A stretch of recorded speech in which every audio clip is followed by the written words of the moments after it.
Abra a palavra de Deus no livro de Filipenses 3, versículo 9.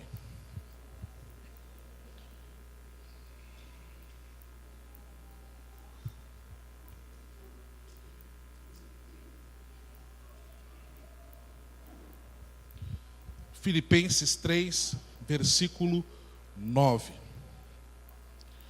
Quantos abriram, diga amém. Atenção, você que está matriculado no curso e está faltando. Alô, preste atenção. Eu, na medida do possível, tenho entrado em contato com os discipuladores, com os líderes, para ver a questão dos alunos. Hoje nós vamos passar a frequência para vocês. Então tem alguns irmãos que já estão pendurados já, né? Abriram? Olha o que diz a palavra de Deus. E ser achado nele, não tendo justiça. Alô, tem alguém aqui? É Filipenses 3,9 ou eu errei? Tá certo, né? Quantos abriram? Diga amém. Então vamos lá. E ser achado nele, não tendo justiça própria, que procede de lei, senão a que é mediante a fé em quem? A justiça que procede de Deus, baseado na fé. Aleluia! Alguém pode dizer aleluia? Aleluia! Feche os seus olhos, peça para o Espírito Santo falar com você nesta noite. Oh, Espírito de Deus, nós não queremos ter nenhum tipo de justiça própria, Senhor. Antes, nós queremos a Tua justiça, a justiça de Deus em Cristo Jesus, nosso Senhor. Mata, Senhor, a justiça própria de nós. Oh, Espírito Santo, fala conosco. Dirige através da sua palavra. Em nome de Jesus. Repete assim, Senhor Jesus, eu abro o meu coração para ouvir a tua palavra. Que a tua palavra seja vida no meu espírito, em nome de Jesus. Amados, eu vou ministrar a última semana do jejum, alguns aspectos apenas. Não sei se você entendeu, mas nós estamos ministrando antecipadamente. De modo que domingo que vem nós vamos entrar em um outro tema. Quantos aqui têm sido abençoados? Diga amém. Se você não está fazendo o jejum, ainda há tempo. Amém? Olha para o teu irmão e diga assim, ainda há tempo. Né? Se você está atrasado aí na leitura do livro, ainda há tempo. Hoje, por exemplo, você não vai assistir o Fantástico, amém, irmãos? Vai ou não? Vou, Carlão. Então, o que você faz? Pega o livro e dá uma lida, amém? Põe em dia. Olha para cá, amada igreja. A justiça própria é a satanização do ser humano. Repete comigo, a justiça própria é a satanização do ser humano. E a justiça divina é a divinização do ser humano. Deu para entender? O Satanás vamos colocar que é o pai da justiça própria, né? Ele quis viver, decidiu viver, na verdade, sem Deus. E por isso se tornou diabo. E nós, como filhos de Deus, nós queremos viver em Deus, amém? Sendo achado nele, não tendo em nós nenhum tipo de justiça própria. Eu sei que está calor, amados irmãos, mas eu preciso que você concentre aqui. Eu sei que é difícil concentrar no calor, eu vou ser breve, não vou demorar muito, mas não deixe, né, o inimigo tomar a palavra de você. Amém, amados? Então a justiça própria é o entendimento do homem que imagina que pode resolver todos os seus problemas pelas suas próprias qualificações, usando os recursos naturais. Quando foi que a justiça própria entrou, meus irmãos? Quem pode responder? Quando que ela entrou? No Éden, não é? Quando Adão e Eva eles comeram do fruto e fizeram folha de figueira para si, cozeram folha de figueira para si.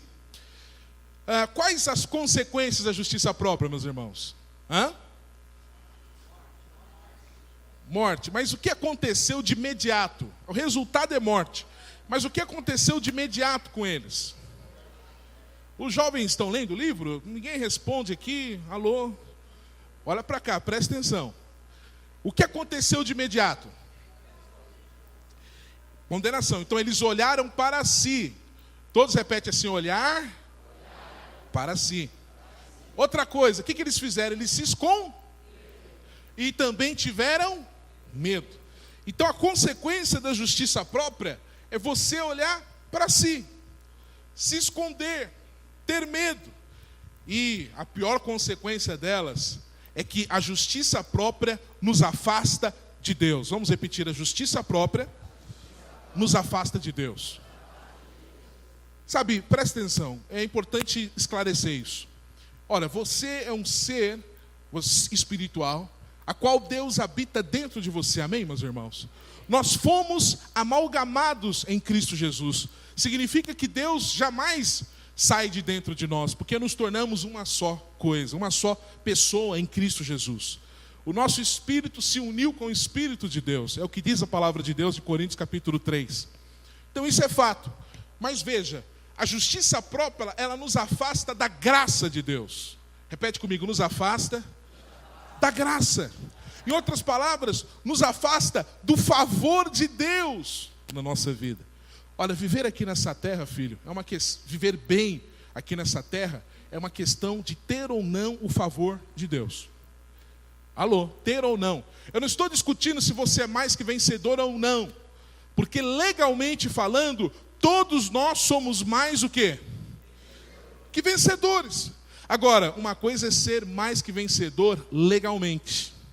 Outra coisa é ser mais que vencedor na experiência. Então, viver a experiência de ser mais que vencedor é uma questão de estar debaixo do favor de Deus. E para estar debaixo do favor de Deus, nós não podemos viver na base da nossa justiça, mas na justiça de Cristo, na justiça de Deus. Por quê, Carlão? Porque veja, se nós olharmos para a nossa justiça, a única coisa que nós vamos ter como consequência é, primeiro, olhar para si. Você nunca vai se sentir merecedor de receber coisa alguma, porque existem incoerências dentro de nós, quando nós olhamos para nós mesmos. Outra coisa, nós olhando para nós mesmos, nós vamos nos esconder de Deus, porque nós vamos ver a nossa nudez. E também teremos medo. Medo é uma coisa assim terrível, não é? Medo de morrer, que é no fim de todas as coisas, é o medo de morrer. Ninguém tem medo do avião, porque se o avião tiver do jeito, no chão, né? Como que eu posso dizer? Aplanado? Não. Aterrissado, vamos colocar assim. No chão, você entra no avião, você até brinca, sim ou não? Agora, quando o trem está subindo, Jesus da glória. No fundo, sem ter medo de morrer, não é? Então, medo de Deus. Então, quando você está vivendo um momento muito gostoso na sua vida, aí o diabo fala para você: tá muito bom esse negócio, hein? Quando vir também a avalanche, tem que se segurar, porque o trem vai ficar feio. Eu falo para os irmãos, essa teologia que eu vivi na minha vida nos meus 10 primeiros anos de crente. Meu primeiro pastor falava assim: eu estou estranhando porque está muito bom as coisas. Está indo tudo certinho demais. Daqui a pouquinho o trem vai azedar.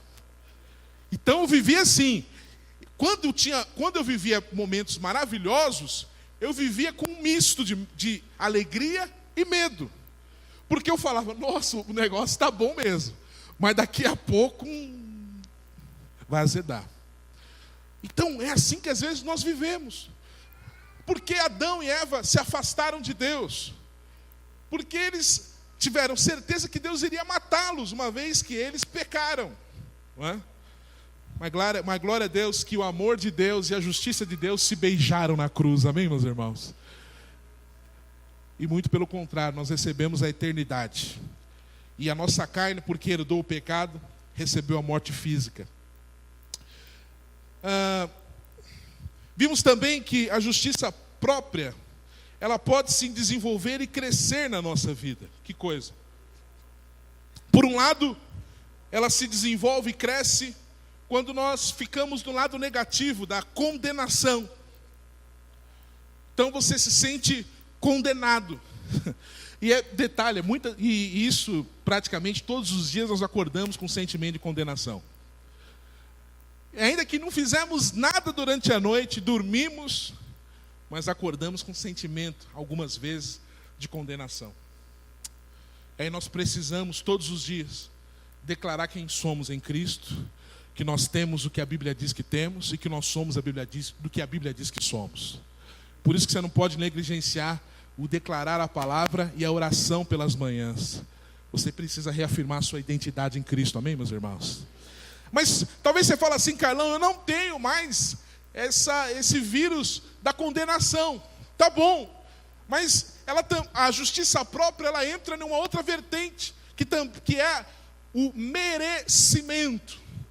Se você não se sente condenado, você fica na questão do merecimento. Mas como assim do merecimento? Mas é do merecimento baseado não na justiça de Cristo, mas o merecimento baseado na sua justiça. O problema, meus irmãos, é que na nossa mente, nós separamos alguns mandamentos e colocamos alguns mandamentos, os principais, vamos colocar assim, e aí nós cumprimos esses mandamentos e aí nos achamos merecedores. Quais mandamentos são eles? Vou dar um exemplo. Não fumarás. Aí o sujeito para de fumar. Não beberás. O sujeito parou de beber. Não irás mais para a balada. O cara parou de ir para a balada.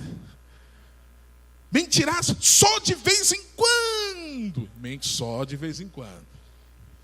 Não falarás palavrão. Palavrão só no trânsito, mas às vezes, Carlão. E aí, você junta todos esses mandamentos e levanta o peito de pombo e fala: agora eu mereço. Eu sou crente. Então, quando alguém dá uma escorregada, o sujeito fala: não é crente. É crente de banco esse miserável, não nasceu de novo. Porque na sua justiça, você se sente merecedor. Cuidado, filho. E se você está na base da justiça própria, no que tange ao merecimento. Eu quero falar para você que a nossa justiça diante de Deus, ela não vale coisa nenhuma. Não tem nenhum valor diante de Deus a nossa justiça. Porque se você cavar bem mesmo, até aquilo que você faz de melhor, você faz por você e não por Deus. Nós fazemos muitas coisas por nós. Às vezes até ajudar o próximo, nós ajudamos para nos sentirmos melhores. Quando você ajuda alguém, como é que você se sente? Né? O mendigo está ali, aí você dá um banho nele, e você se sente um bom cidadão, um bom crente, sim ou não? No fundo é justiça própria. Eu me lembro que foi o ápice da justiça própria, um dia que eu estava num lugar, e aí eu estava orando, e aí eu senti muito, mas muito a presença de Deus. E aí eu chorei demais e na presença de Deus, e quando terminou a oração, no fundo do meu coração, eu disse: agora que eu estou sentindo essa presença tão poderosa, alguma coisa vai acontecer, agora vai. Porque agora Deus ouviu minha oração, agora eu sou merecedor. Aí eu falei: meu Deus, caí na justiça própria. Porque até no momento de grande glória, no fundo, eu me senti que a minha obra, por ter sentido aquilo, por ter experimentado aquilo, me tornaria melhor diante de Deus. Sendo que eu sou o que eu sou por aquilo que Jesus fez por mim, orando ou não, amém, meus irmãos? Talvez até o jejum para você pode ser uma justiça própria.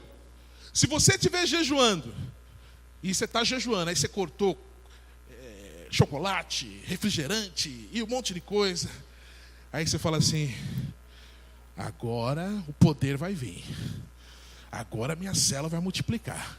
Afinal de contas, eu estou jejuando. Se for nessa base, cuidado, eu vou pedir para você parar de jejuar. A melhor coisa que você faz é você ir na Cepam e encher a pança.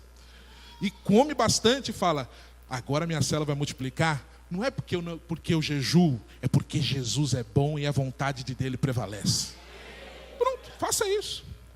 Se for essa a tua base do jejum. Mas se você quiser, não precisa fazer isso não, é só uma sugestão, tá? Só para ficar mais quente a palavra. Talvez você tenha orado 2, 3 horas nesse jejum. Faça isso, a oração é muito bom. Maravilhoso, é muito bom orar. Mas se você no fundo está falando, agora que eu estou orando, agora eu sou merecedor, diminui o tempo de oração, vai para 5 minutos que já está bom. Por quê? Porque você está usando as disciplinas espirituais para se auto-justificar diante de Deus, se justificar, se tornar justo diante de Deus e das pessoas. Repete comigo, eu preciso matar minha justiça própria. E diga, é hoje. Os 3 amém, os 3 já morreram, em nome de Jesus. Os 3 amém, ninguém fala amém. Oh Deus, também é justiça própria de amém, né? Estou brincando, né? Não. Então veja, nós vemos exemplos de homens de Deus que em algum momento abriram mão da sua justiça própria, não é? Mas, por outro lado, eles, antes de abrir mão, eles entraram na justiça própria. Que foi, por exemplo, o caso de Abraão. O caso de Abraão, de fato, ele foi justificado, ele creu em Deus. Mas antes disso, ele caiu na justiça própria. Quando foi? Foi pelo teste do tempo. Repete comigo, tempo. Demorou, não é? Na ótica dele. E aí, ele resolveu dar uma ajudinha para Deus, entre aspas. E essa ajudinha trouxe problema até os dias de hoje. Que coisa. Moisés, por exemplo, também ele abriu a porta para a justiça própria, foi a ira. Repete comigo, ira. Aí você fala assim, Carlão, irá, pode irar porque está na Bíblia. Olha, de fato, a Bíblia fala, irai-vos, mas não pequeis. Mas você tem que tomar cuidado, que tipo de ira a Bíblia está falando. Talvez você ache que é qualquer tipo de ira. Então você briga com a sua esposa, com o seu marido, você quebra a televisão. Mulher, eu irei, mas não estou pecando. Olha, essa ira não é a ira que Deus está falando. A ira que Deus fala é uma ira de indignação, porque você tem fome e sede de justiça. Mas a ira que normalmente nós iramos é a ira do ego, porque a tua razão foi contrariada. É a ira porque você não foi reconhecido. É a ira que é fruto do seu ego, da sua natureza caída. Presta atenção, essa ira é pecado, você está me ouvindo? Porque justiça própria é pecado. Essa ira, Deus não se agrada dela. E essa ira, meu irmão, ela nos afasta do favor de Deus. Davi, por exemplo, também foi um caso que caiu na justiça própria. Entrou na porta do pecado. Não é? Enquanto os reis estariam indo para a guerra, Davi ficou passeando no seu palácio e olhou Batseba e caiu em pecado. Elias também foi vítima da justiça própria, que foi o medo. O cara pediu para descer fogo do céu, caiu fogo do céu. Uma mulher se levantou contra ele, ele fugiu e ficou numa caverna, depressivo. O medo pegou ele. Agora, de todos esses exemplos da Bíblia, eu penso que o pior deles foi Pedro. Repete comigo, Pedro. Porque Pedro, talvez ele foi no grau mais elevado da justiça própria, que é aqueles que são sinceramente errados. Repete comigo, sinceramente errados. Quem são sinceramente errados? São aqueles que têm certeza que está certo, mas ele está errado. Mas ele não consegue enxergar que está errado. Alô? Este é o grau pior que nós temos. Porque veja, quem dá conta de aconselhar alguém que está certo, que pensa que está certo? Quem dá conta de orar por alguém ou exortar alguém através da palavra de Deus? Alguém que tem resposta para tudo. Sabe, Pedro falou, olha, Jesus, eu não vou te abandonar jamais, nem se for para dar minha própria vida. E aí Jesus mostrou para ele, a única forma de matar a justiça própria é quando você tem luz de você mesmo, através da luz do Espírito, e ele negou Jesus. E aí a Bíblia fala que Pedro chorou amargamente. Sabe, meus irmãos, eu quero te perguntar se você tem permitido o Espírito Santo brilhar com a luz dele na sua vida. Para que você tenha clareza de quem você é. Para você que tenha clareza, de fato, pela luz do Espírito Santo, né? Não é você que vai buscar isso, é o Espírito Santo vai estampar diante de você, descortinar diante de você a sua condição. Talvez Deus vai fazer isso de uma outra forma, talvez, se não é da forma mais comum, que é através da luz do Espírito, pela palavra, que é luz, que é lâmpada para os nossos pés e luz para o nosso caminho, às vezes vai ser por um vexame, às vezes vai ser alguém que vai falar para você de fato quem você é, vai expor para você quem você é. Isso acontece muito na nossa casa, na nossa família, onde nós somos expostos, quem nós somos. Eu me lembro um dia que eu falei algumas coisas para minha esposa, e que eu achava que ela deveria mudar. E quando eu falei isso para ela, eu fui orar ao Senhor, e o Senhor trouxe luz para mim. Deus falou para mim que era tudo que eu falei para ela, era eu que precisava mudar, porque ela é meu espelho. Sabe, a justiça própria, ou aqueles que dizem, aqueles que são erroneamente corretos, ou sinceramente errados, eles sempre entendem que o problema está no outro, é o outro que precisa mudar. Sabe, as pessoas não me compreendem. Não, olha, a mudança começa em você. O seu casamento, para ficar bom, começa com você. Você indo para Deus, você permitindo Deus trazer luz a você para que as coisas mudem na sua vida. Então, filho, nós precisamos enxergar a justiça própria. E interessante, a justiça divina, melhor dizendo. Interessante que quando o apóstolo Paulo, ele estava numa situação, ele estava preso, com Silas, numa prisão, e tinha todos os motivos para murmurar. A Bíblia fala que ele estava cantando louvores. Que coisa, cantando louvores. E o lugar onde ele estava era em Filipe, preso em Filipe, cantando louvores. Sabe por quê? Porque Paulo, ele enxergava em toda a sua vida a justiça divina.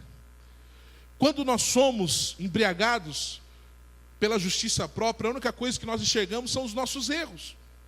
Nós olhamos para as circunstâncias e falamos, aonde foi que eu errei? Nós só ficamos focados em nós. Porque, de fato, para chegarmos onde estamos, nesse problema, foi por causa das nossas atitudes fora de Deus. Da nossa justiça fora da justiça de Cristo. E aí nós olhamos para nós. Mas Paulo é um grande exemplo para nós. Porque ele olhava sempre a justiça divina. Aí ele cantava louvores. E sabe qual foi o resultado de cantar louvores? Houve um terremoto e as prisões foram abaladas. Sabe, quer matar a justiça própria, filho?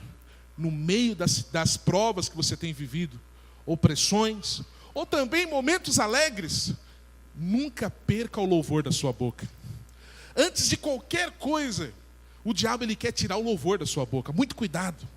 Antes de qualquer coisa, antes de doenças, de qualquer coisa que ele venha tentar colocar em nós, ele primeiro tira o louvores. E quando tira o louvores, você fica alguém amargurado na vida cristã. Você fica alguém completamente amargurado. A palavra já não toca mais em você. A oração já não toca mais. Você começa a olhar as pessoas de uma forma diferente, perdeu a pureza. Aí não é nada para você, mas é puro.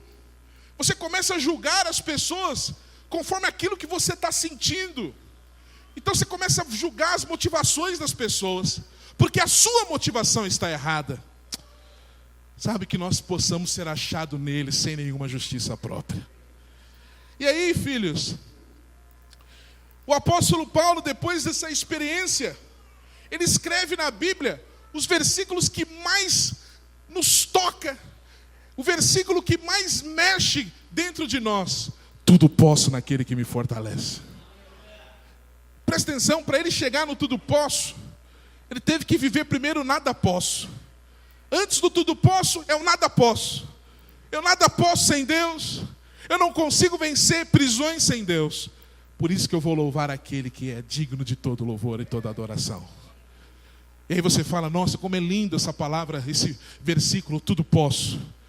Mas nunca esqueça que, essa frase saiu, esse versículo saiu de momento que ele estava exaltando a justiça divina. Que ele estava exaltando os feitos de Deus. Então posso dizer para você que as melhores palavras da sua boca, elas sairão quando você estiver baseado na justiça divina. Sabe, não podemos e não aceitaremos mais nós nos medirmos diante de Deus pelas circunstâncias. Porque o apóstolo Paulo aqui, ele estava no momento ruim da sua vida. E aí ele poderia ter todos os motivos de murmurar perante Deus. Todavia, ele louvou, ele adorou ao Senhor. Sabe, meus irmãos, sabe por que nós devemos louvar ao Senhor? Não é pelas circunstâncias, é porque Ele nos amou primeiro. O nosso motivo de louvor é a cruz. Olhe para o teu irmão e diga assim, o motivo de louvor é a cruz. Agora, essa semana, nós vamos falar um pouquinho mais sobre a justiça divina e um pouco mais na prática. Então veja, a partir de amanhã você vai ler que nós vamos falar um pouco sobre a justiça divina e os relacionamentos. Repete comigo, a justiça divina e os relacionamentos. Sabe, isso é muito importante, falar de relacionamento. Porque nós somos uma igreja de relacionamento. E a forma de Deus matar a justiça própria, ali ó, matando a justiça própria, é nos relacionando. Eu e você precisamos nos relacionar. A igreja é o lugar onde mata a justiça própria. É o lugar onde você mata a justiça própria. Sabe, pela vida de Deus que flui através de nós. Pela comunhão, pelo partir o pão, pelo beber do Senhor. Mas também pelo ser igreja. Sabe, o ser igreja é o lugar onde nós raspamos as nossas pedras, as pontas das pedras, para que nos tornemos um cubo perfeito, para que possamos construir um palácio para Deus na Nova Jerusalém. Então a grande dificuldade de relacionar com o outro, com o nosso irmão, entre família, é de fato a justiça própria, não é? Porque quando nós estamos na base da justiça própria, nós concluímos que o outro não é suficientemente bom para se relacionar comigo. Então nós nos colocamos em um nível de justiça acima. Trazendo para o evangeliquez, eu sempre vou me considerar mais espiritual do que o outro. Ou mais maduro do que o outro. Isso é um problema. Dentro da nossa vida e da igreja, às vezes, eu vou me considerar mais apto para ser um líder do que o outro. Então eu escolho com quem eu vou me submeter. Mas isso é justiça própria. Então, normalmente, as pessoas elas pensam que se relacionar com outras pessoas é algo muito difícil.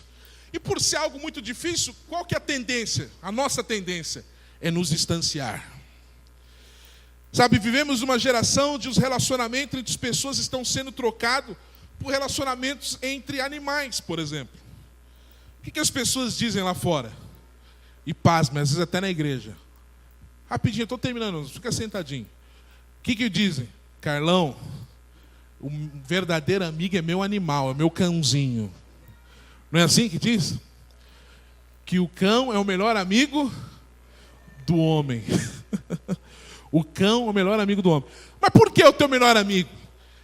Porque porque às vezes você briga com a esposa, ou vice-versa, ou com os pais. Aí você fala assim, mulher, fica aí no quarto. Aí você senta ali no sofá, quem que fica do teu ladinho? O cachorrinho. Fala, tá vendo? Esse me entende. E tem gente que está trocando filho por cachorro. Ué. Filho por animal. Marido por animal. Nos Estados Unidos, recentemente, uma mulher queria casar com um cachorro. E você acha que não deve ter uns trem desses aqui? Não quer nem pensar nisso.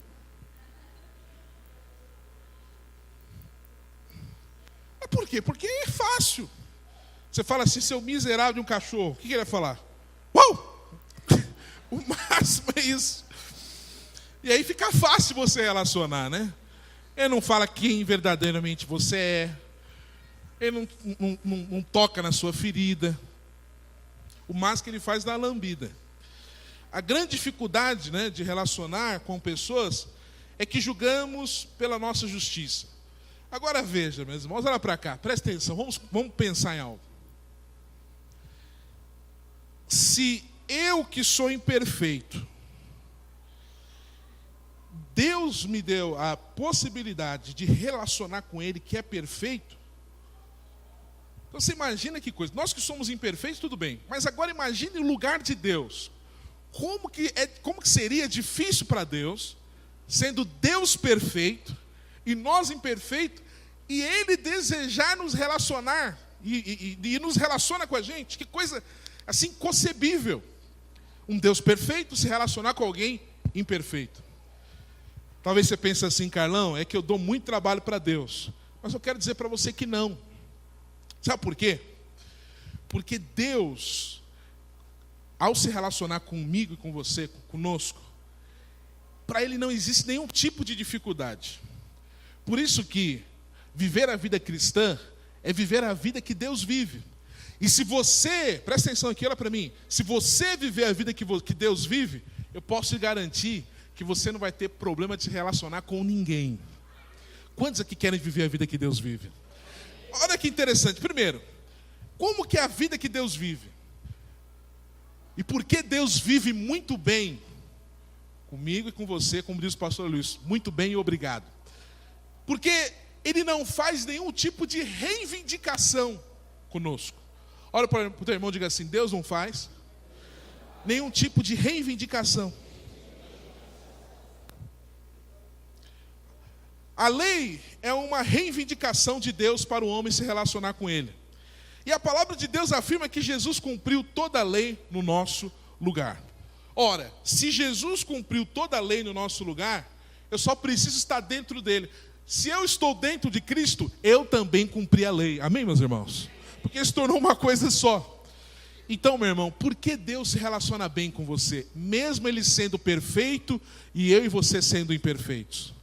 É porque Deus ele não se relaciona conosco na base da reivindicação.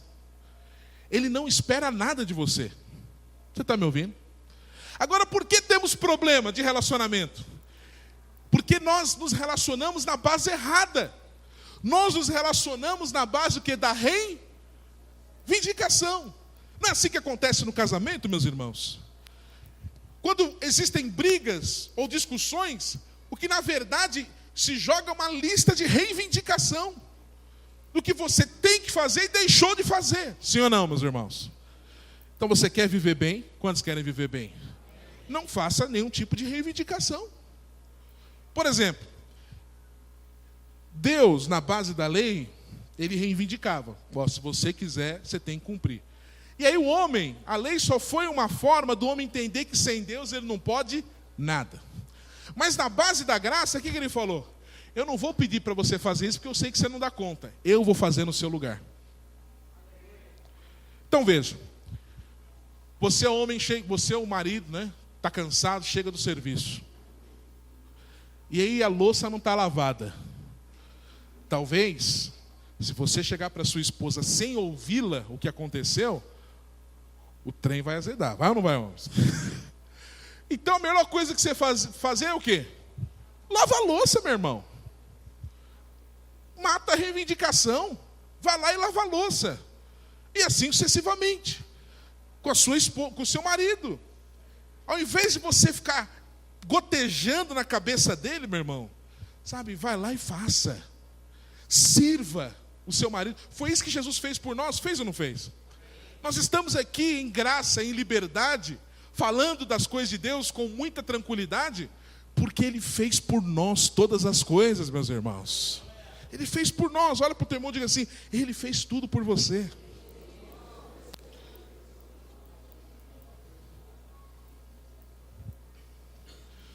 Então Deus, Ele se relaciona bem conosco, porque ele não tem nenhum tipo de reivindicação. A outra coisa que faz com que o relacionamento de Deus seja muito bom conosco é que ele perdoa sempre. Repete comigo, ele perdoa sempre. Sabe, Deus ele não fica avaliando o que ele vai perdoar e o que ele não vai perdoar. Simplesmente ele perdoa. Se você quiser entrar na casa de Deus, certamente vai ter um quadro dizendo: o sangue de Jesus purifica de todo pecado. Todo pecado. Não tem nenhum tipo de pecado que o sangue de Jesus não tem poder de perdoar. Talvez os teólogos dizem assim: Carlão, mas é blasfêmia contra o Espírito Santo. Olha, crente não blasfema contra o Espírito Santo. Por quê? Porque o Espírito que está dentro de você, ele não vai depor contra ele mesmo. Senão o reino estaria dividido. O Espírito Santo está dentro de você. E quem tem o Espírito Santo não dá conta de blasfemar. Só o temor que você tem de cometer esse pecado já mostra que você nunca blasfemou contra o Espírito Santo. Amém, meus irmãos? Então nós não blasfemamos contra o Espírito Santo. Então não existe nenhum tipo de pecado, meu irmão, que o sangue de Jesus não possa te purificar. Olhe para o teu irmão e diga assim: o sangue de Jesus, olha nos olhos, te purifica de todo pecado. Mas de todo pecado. Olha para mim, talvez vou te escandalizar mais. Olha que o sangue de Jesus ele te purifica, olha, do pecado do passado, uau, do presente e do futuro. Sabe, ele sempre está aberto a nos perdoar. E nós também, como filhos de Deus, devemos perdoar. Carlão, mas quem somos nós para perdoar? Olha, não somos nada mesmo. Sabe por que você dá conta de perdoar? Porque você tem o Espírito Santo. A Bíblia fala que é Deus que derrama o amor nos nossos corações pelo Espírito Santo. Então nós só damos conta de perdoar porque nós temos Deus dentro de nós. Amém, meus irmãos? E o que é mais importante, que o perdão, o poder perdoar e o ser perdoado é uma graça de Deus. Olha para cá, é uma graça. A capacitação de nós podermos perdoar, isso é graça de Deus. Sabe por quê? Olha para cá. Porque quem não perdoa, presta atenção, quem não perdoa tem uma vida amarga. Sabe como é comparado a alguém que não perdoa? A igreja primitiva ensinava que era como uma tortura do Império Romano. O que eles faziam? Eles pegavam um defunto, alguém morto, olha para cá, e amarrava no sujeito aqui atrás, nas costas dele. Acorrentava o defunto. De modo que quando o defunto ia se decompor, e os bichos comendo, comia também o sujeito mais vivo. Então quem não perdoa é como se tivesse um defunto atrás dele. Por quê? Porque pode passar dia, anos, você lembra da situação como se fosse os dias de hoje. Você lembra da roupa, do cheiro, da cor, tudo. Então você vive nesse ressentimento. E presta atenção, até a medicina diz que isso não faz bem para você. Quanto mais para a sua alma e para o seu espírito. Então, perdoar é a graça de Deus na nossa vida. É uma forma de você, sabe, ter uma qualidade de vida, meus irmãos. Às vezes você acha que a pessoa que te prejudicou, quando você não perdoa, é aquela que está sendo prejudicada. Mas quando você não perdoa, é você que está sendo prejudicado. O maior benefício de perdoar não é quem te prejudicou, mas é para você mesmo. Conta a história de um sequestrador que ele sequestrou o filho de um empresário e ele deixou no cativeiro e falou: agora eu vou assustar esse pai para ele pagar o resgate. Ele colocou uma orelha no envelope e disse: olha, essa orelha aí é a minha, a próxima é do seu filho. O sujeito não sabe nem negociar, ué. Ele primeiro está se prejudicando para ter a possibilidade de ser beneficiado. Como assim você vai cortar a própria orelha? Talvez você e eu somos assim muitas vezes. Nós achamos que estamos fazendo um bom negócio, não perdoando, mas é você que está sentindo a dor, filho. É você que está sentindo a dor de ter um coração amargurado. Que o Senhor nos livre disso em nome de Jesus. E por fim também, a justiça divina e a prosperidade, que também nós vamos ler nesse livro, nessa semana.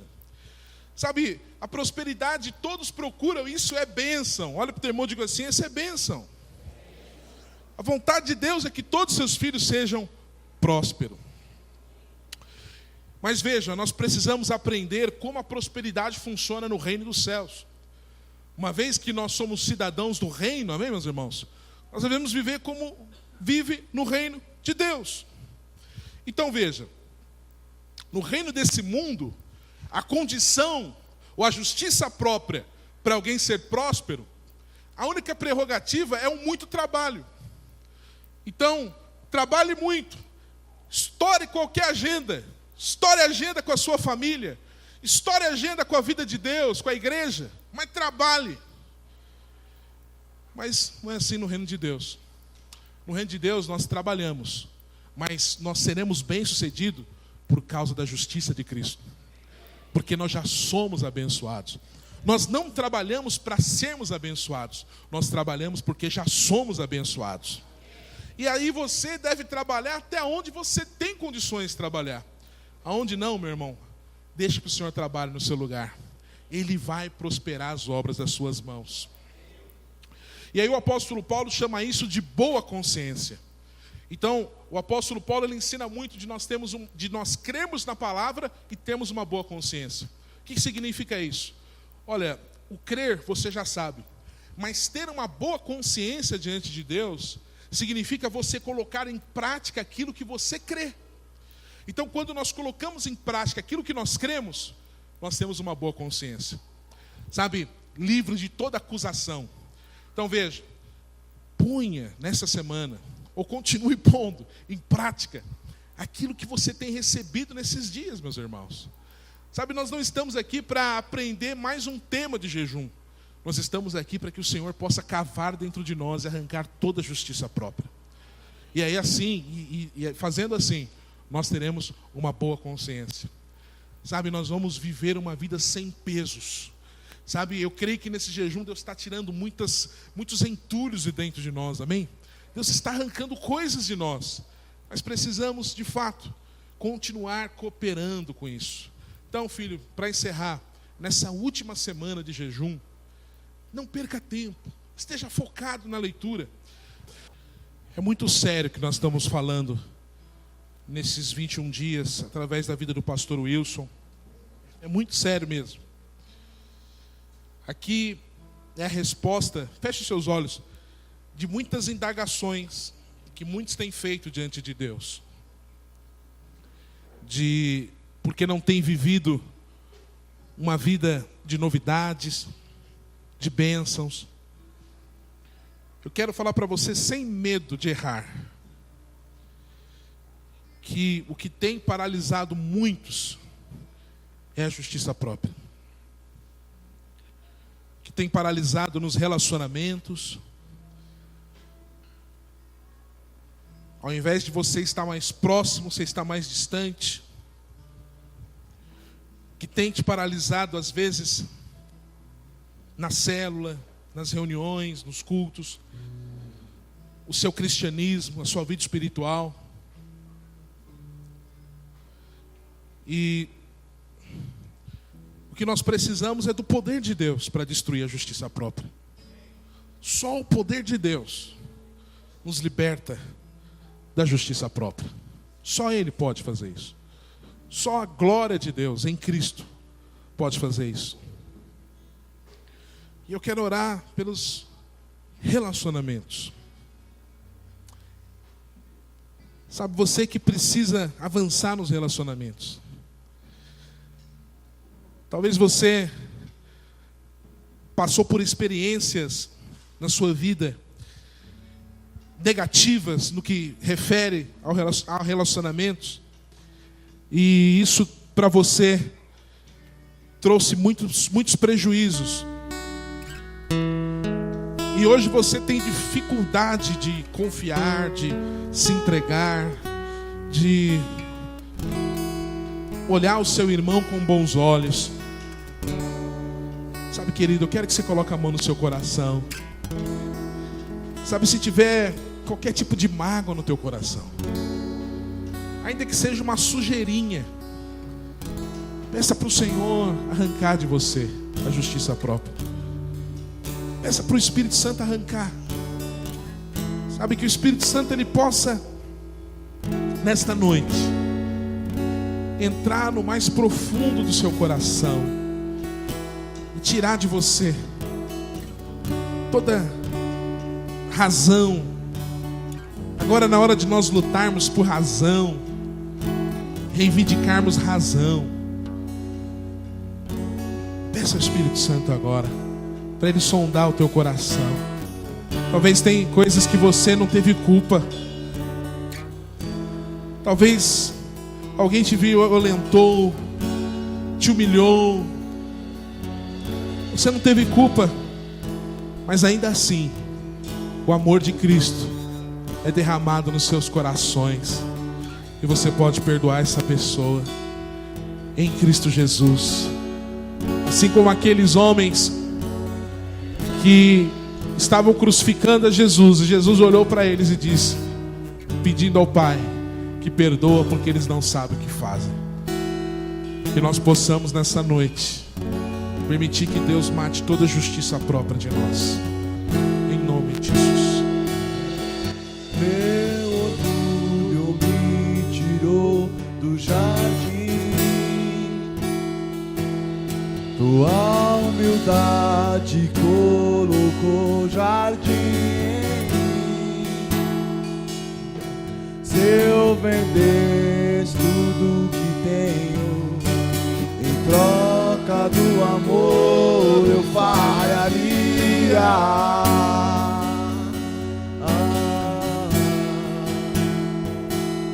Pois o amor não se compra, nem se merece. O amor se ganha, de graça o recebe. Eu quero conhecer Jesus. Eu quero conhecer Jesus e ser achado nele. Eu quero conhecer Jesus. Eu quero conhecer Jesus.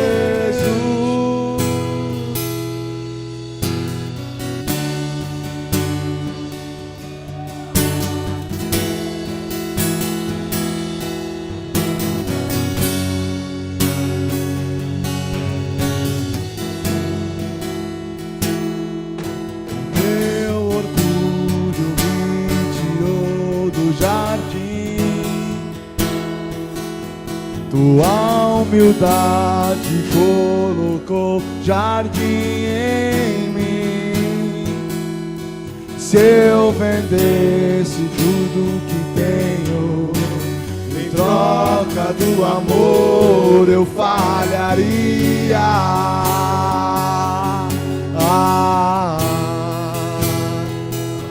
Pois o amor não se compra, nem se merece.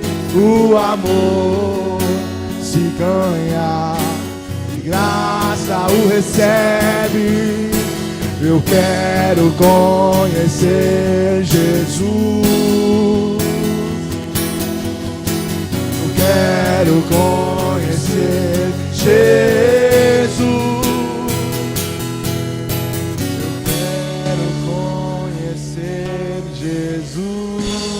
Olha para cá, meu irmão. A única forma de matar a justiça própria é o poder de Deus. Olha o que diz a palavra de Deus em Romanos, capítulo 1, versículo 16. Eu gostaria que você também, durante a semana, declarasse esse versículo. Olha o que diz. 1,16. porque não me envergonho do Evangelho, pois é o poder de Deus. Eu sei que você acha que o jejum é o poder, a oração é o poder. Olha, o jejum e a oração liberam um tipo de poder, um nível de poder, mas o poder está no Evangelho. Está me ouvindo, jovens? O poder está no Evangelho. Por que temos insistido para os irmãos declarar a palavra? Porque a palavra é poder. É poder. Aí o apóstolo Paulo diz: poder de Deus para a salvação de todo aquele que crê, primeiro judeu e também do grego. Porque no Evangelho é revelado de fé em fé a justiça de Deus, como está escrito: mas o justo viverá da fé. Aleluia. É o poder de Deus. Eu quero declarar que pelo poder dessa palavra, toda justiça própria cai por terra da nossa vida. Sabe, pelo poder dessa palavra. Por que jejuamos então, Carlão? Já que o poder é o Evangelho. Sabe, o jejum, ele nos torna mais sensíveis ao Evangelho. Por que devemos orar? Já que o Evangelho é o poder. Porque a oração nos torna mais sensíveis ao Evangelho. Sabe, por isso que nós temos que ser uma igreja da palavra. É muito bom nós orarmos, nós sempre vamos orar. Mas nós poderíamos fazer tudo aqui. Se não tiver a palavra, meu irmão, é como se nós tivéssemos perdido o tempo. A palavra de Deus é o poder de Deus. É ela que transforma um judeu legalista em um filho de Deus. É ela que transforma um grego que é tido como alguém que é cheio de conceitos naturais, filosóficos, em um filho de Deus. É a palavra de Deus que faz isso. Sabe, então não negligencie a palavra. Declare a palavra. Profetiza a palavra. Declara aquilo que você é pela palavra. Amém, meus irmãos? E aí você vai matar toda justiça própria. Vai matar todo conceito natural da sua vida. Eu quero conhecer Jesus. Eu quero conhecer Jesus. Eu quero conhecer Jesus. Eu quero conhecer Jesus. Meu amado é o mais belo entre milhares e milhares. Meu amado é o mais belo entre milhares e milhares. Meu amado é o mais belo entre milhares e milhares. Meu amado é o mais belo entre milhares e milhares.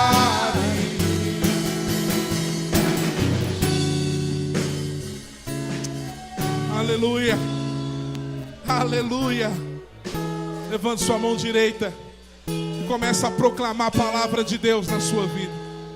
Declara o versículo que está no seu coração. Vamos, meus irmãos, declara em nome de Jesus. Declara, porque o Evangelho é o poder de Deus. É o Evangelho. Declara que você é em Cristo. Ainda que o diabo diga o contrário, firme-se na palavra de Deus. Ele levou sobre si as enfermidades. Nós lançamos sobre a vida do Rodrigo Garcia. Receba a cura em nome de Jesus.